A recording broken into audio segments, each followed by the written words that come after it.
ഇതെൻ്റെ മോളുടെ hair oil തേച്ചിട്ട്, ലവ് നേച്ചറിൻ്റെ ഹെയർ ഓയിൽ തേച്ചിട്ട് വന്ന മുടിയാണ്. നല്ല തിക്കുണ്ട്, ലെങ്ത് ആയിട്ടില്ല, നല്ല തിക്കിൽ വന്നേക്കാണ്. ഇത് ഞാൻ അയച്ചിട്ട് കാണിച്ചു തരാം. ഇത് അയച്ചിട്ട് ഞാൻ അവളുടെ മുടി ഇങ്ങനെ ഇരുന്നേ.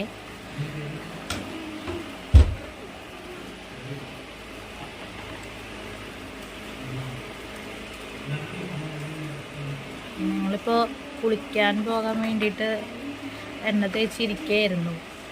അപ്പോഴാ റീല് ഒന്ന് വീഡിയോ എടുക്കാമെന്ന് വിചാരിച്ചത്.